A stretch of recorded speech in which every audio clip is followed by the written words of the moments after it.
ilalim ng MRT. Kaya binigyan ko muna ng pagkain. Ito, siya.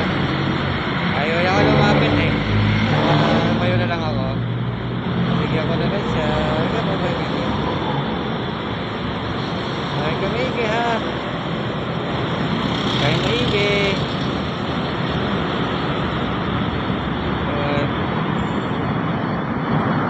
Ayan. Kain ka na maigi ha, baby. Babalik-balikan kita dito sa MRT. Bye-bye.